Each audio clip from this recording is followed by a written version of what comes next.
નમસ્કાર અમારા પરમ સ્નેહી પેન્શનર મિત્રો, નિવૃત્ત કર્મચારી મિત્રો, ભાઈઓ તથા બહેનો, સ્વાગત છે આપ સૌનું આપણી આ યુટ્યુબ ચેનલ ભાવેશ મકવાણા ન્યૂઝમાં।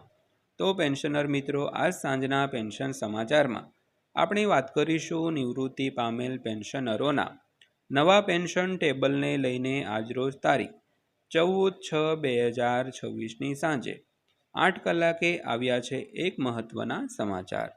તો પેન્શનર મિત્રો, કયા એવા સમાચાર છે જે નિવૃત્ત પેન્શનરોના પેન્શન ટેબલને લઈને સાંજે આવ્યા છે, તો તે જાણવા માટે આજના વિડીયોમાં અંત સુધી બન્યા રહેજો।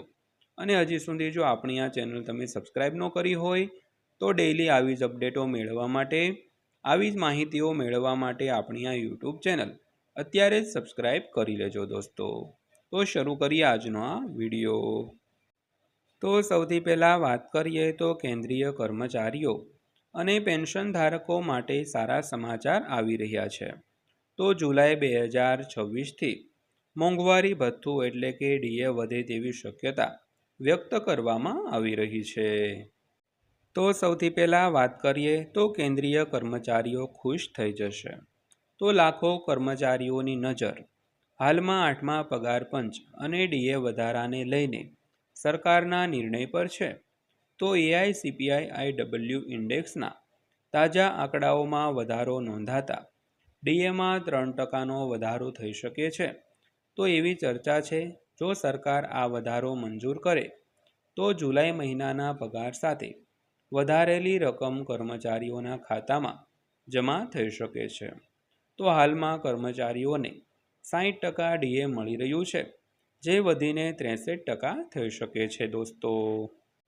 તો ત્યારબાદ વાત કરીએ તો 8મા પગાર પંચ પર કર્મચારીઓની નજર વિશે। તો કેન્દ્ર સરકારના લાખો કર્મચારીઓ અને પેન્શનર્સ 8મા પગાર પંચની જાહેરાત અને તેના ભલામણોની રાહ જોઈ રહ્યા છે। તો કર્મચારી સંગઠનો દ્વારા ફિટમેન્ટ ફેક્ટર વધારવાની માંગ કરવામાં આવી રહી છે। તો જો આ માંગ સ્વીકારવામાં આવે તો કર્મચારીઓના મૂળ પગારમાં નોંધપાત્ર વધારો થઈ શકે છે। તો તેના કારણે ભવિષ્યમાં પગાર માળખામાં મોટો ફેરફાર જોવા મળી શકે છે દોસ્તો। તો ત્યારબાદ વાત કરીએ તો ડીએ વધારાના સંકેત આપતા AICPIના આંકડા। તો મોંઘવારી ભથ્થાની ગણતરી માટે AICPI-IW એટલે કે all India consumer price index મહત્વપૂર્ણ માનવામાં આવે છે। તો માર્ચ 2026માં આ ઇન્ડેક્સ 149.1 હતો, જે એપ્રિલમાં વધીને 149.9 થયો છે। તો આ વધારો દર્શાવે છે કે મોંઘવારીમાં વધારો થયો છે, જેને કારણે ડીએ વધારવાની શક્યતા વધુ મજબૂત બની રહી છે દોસ્તો। તો ત્યારબાદ વાત કરીએ તો રિટેલ મોંઘવારીમાં પણ વધારો। તો ઔદ્યોગિક કામદારો માટેની રિટેલ મોંઘવારી દર 4.27%થી વધીને 4.46% થઈ ગઈ છે। તો મોંઘવારી વધતા કર્મચારીઓના ખર્ચમાં પણ વધારો થાય છે। તો આ કારણસર સરકાર સમયાંતરે ડીએમાં વધારો કરીને કર્મચારીઓને રાહત આપવાનો પ્રયાસ કરે છે। તો તાજેતરના આંકડાઓ ડીએ વધારાની તરફેણમાં હોવાનું માનવામાં આવે છે દોસ્તો। તો ત્યારબાદ 5મા મુદ્દાની વાત કરીએ તો ડીએમાં 3% વધારાની શક્યતા વિશે। તો ઉપલબ્ધ આંકડાઓ અને લિંકિંગ ફિટમેન્ટ ફેક્ટરને આધારે ડીએનો દર અંદાજે 62.51% સુધી પહોંચતો જોવા મળે છે। તેથી આગામી સમીક્ષામાં ડીએમાં 3%નો વધારો થઈ શકે છે। તો જો આવું થાય તો હાલના 60% ડીએના સ્થાને કર્મચારીઓને 63% ડીએ મળશે। તો આ વધારો લાખો કર્મચારીઓ માટે રાહતરૂપ બની શકે છે દોસ્તો। તો ત્યારબાદ વાત કરીએ તો જુલાઈના પગાર સાથે મળી શકે છે વધારેલી રકમ। તો સરકાર વર્ષમાં 2 વખત ડીએની સમીક્ષા કરે છે। તો જાન્યુઆરી માટેનો વધારો પહેલેથી જ અમલમાં આવી ચૂક્યો છે। તો હવે જુલાઈથી લાગુ થનારા ડીએ વધારાની આશા છે।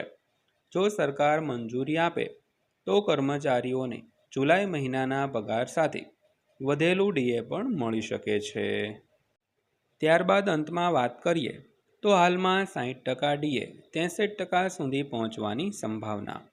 તો હાલમાં કેન્દ્રીય કર્મચારીઓને 60% મોંઘવારી ભથ્થું આપવામાં આવે છે, તો જો 3%નો વધારો જાહેર થાય તો આ દર 63% થઈ જશે. તો આ વધારાથી કર્મચારીઓની માસિક આવકમાં વધારો થશે. ખાસ કરીને વધતી મોંઘવારી વચ્ચે આ નિર્ણય કર્મચારીઓ માટે આર્થિક રાહત સાબિત થઈ શકે છે દોસ્તો. તો દોસ્તો આ હતી આજની માહિતી પસંદ આવી હોય, વિડીયો સારો લાગ્યો હોય તો વિડીયોને એક લાઇક કરજો અને આવા જ વિડીયો રોજે રોજ જોવા માટે આપણી આ ચેનલ સબસ્ક્રાઈબ પણ કરી લેજો. તો ફરીવાર પાછા મળીશું એક નવા વિડીયો સાથે, નવી માહિતી સાથે. ત્યાં સુધી સૌને જય હિન્દ, વંદે માતરમ.